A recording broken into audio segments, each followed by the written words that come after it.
On this episode of This Old DAW, we'll be exploring the Digidesign SampleCell platform. But before we get started, an introduction.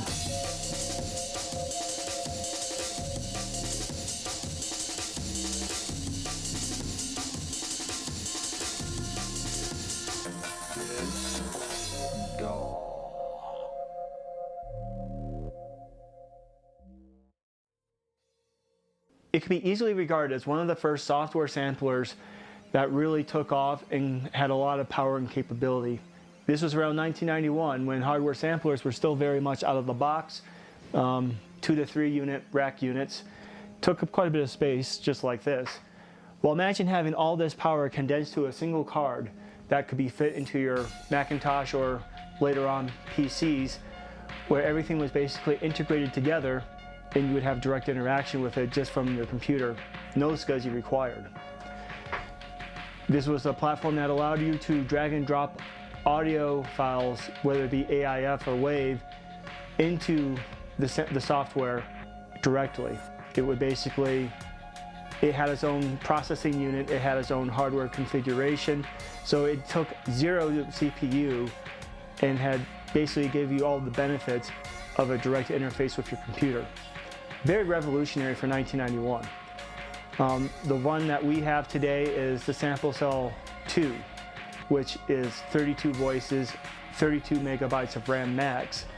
My cards are the SampleCell Plus, which was the later revision where that memory was all baked in and maxed out. So you have, for example, this Akai S3200. Basically, spec-wise was very similar, 32 voices, 32 megs, and was a bit more expensive in some cases, but the advantages of this, of course, is you're going to have better filter options than you do on the SampleCell platform, but you don't have near the convenience of the SampleCell platform. So there's kind of a give and take on that. So that is a quick overview of the SampleCell hardware. What we have today is a demonstration of how that's going to work in a project using one SampleCell card for everything that you hear. So now we'll turn on the Pro Tools system and show you what that looks like.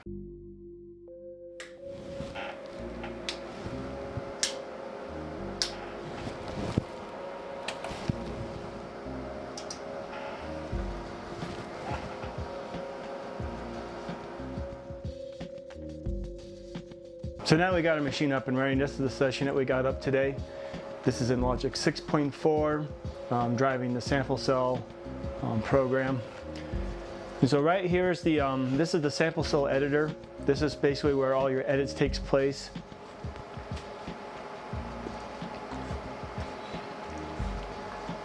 See if we can pull up one of these programs here. Let's take a look at this pad here. Basically, this is kind of like it's a one waveform program. This waveform is spread across all the keys, just like so. And this is like a drum kit here. You can see all the individual samples mapped out across the keys. So to edit a program, you can click this button here to adjust your loop points in the sample.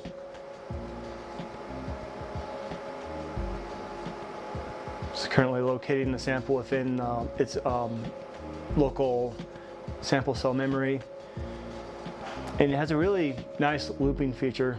You can clearly see the start and end points in the cross loop there.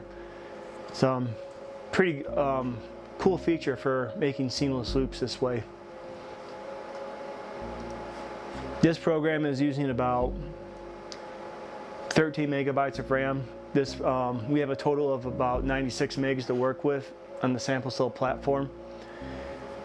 And while that doesn't sound like a lot, when these came out in the mid-90s, this was a respectable amount of RAM for a machine to have.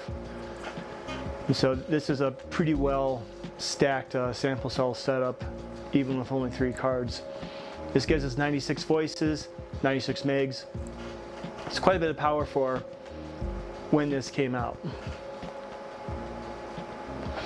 And to add it to that, that gives us a total of 24 individual outputs directly within the TDM platform. So within our project here,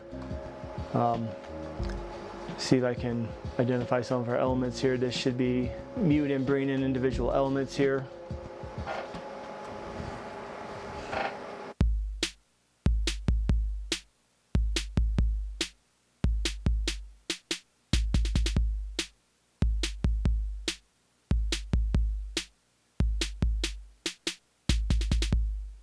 So this is the backing 808 program that goes with the project.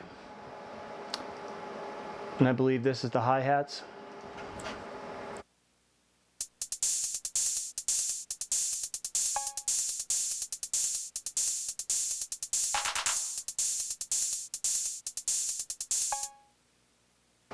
And then there's a pad that kind of carries throughout most of the project, which should be this one right here.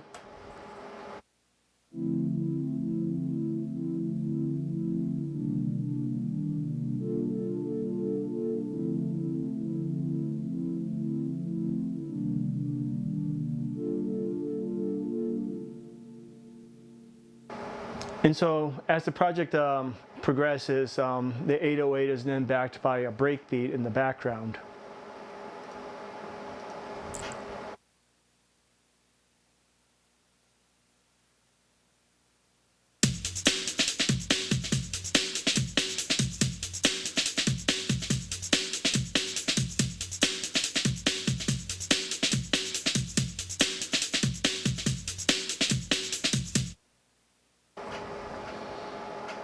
And then as we go further in, there's a bass line, and then there's an appreciated synth that comes afterwards.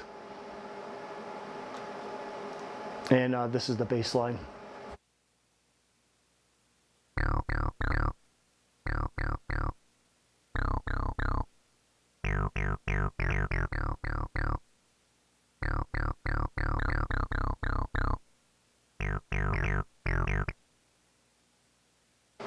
And then this is the appreciated line.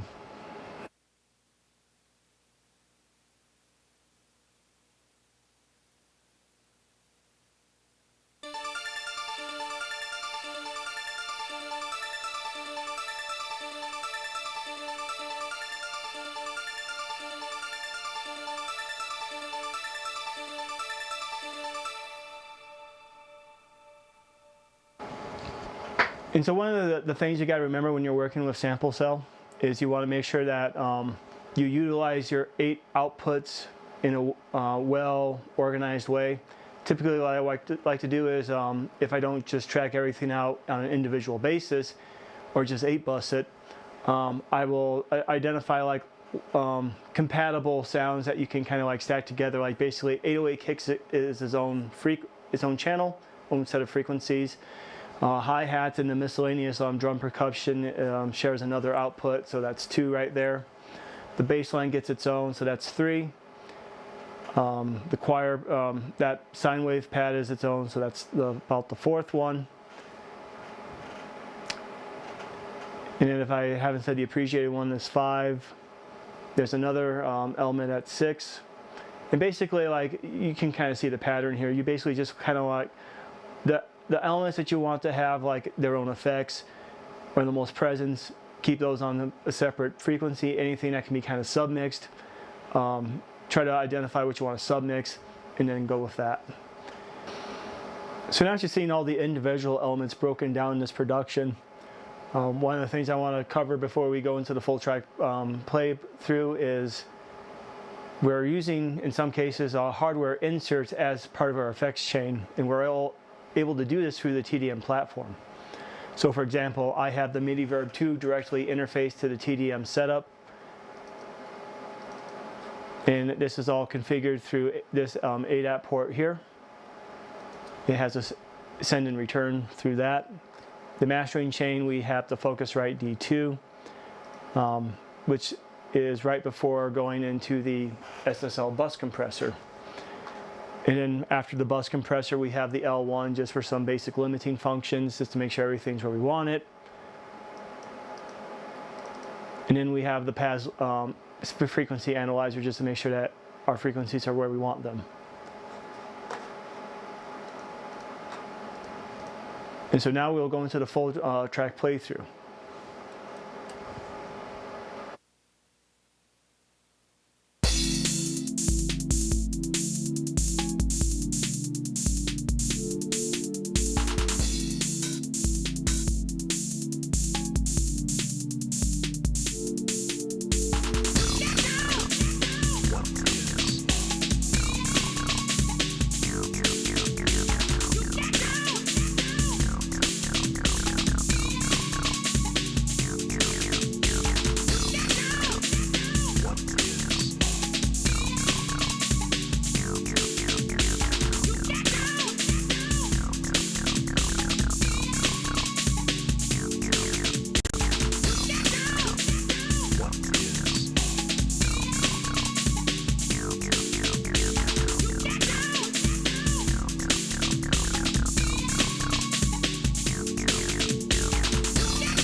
Thanks for tuning in to another episode of This Old DAW. If this is something that you really liked and want to see more of, don't forget to hit the subscribe button and share this with anyone else who you think might be interested in this kind of content. If there's any requests that you want me to look into further, you can leave those in the comments below. And just anything in general that you want to leave in the comment section, just feel free to leave a comment and leave a suggestion. Until the next time, we'll see you again on This Old DAW.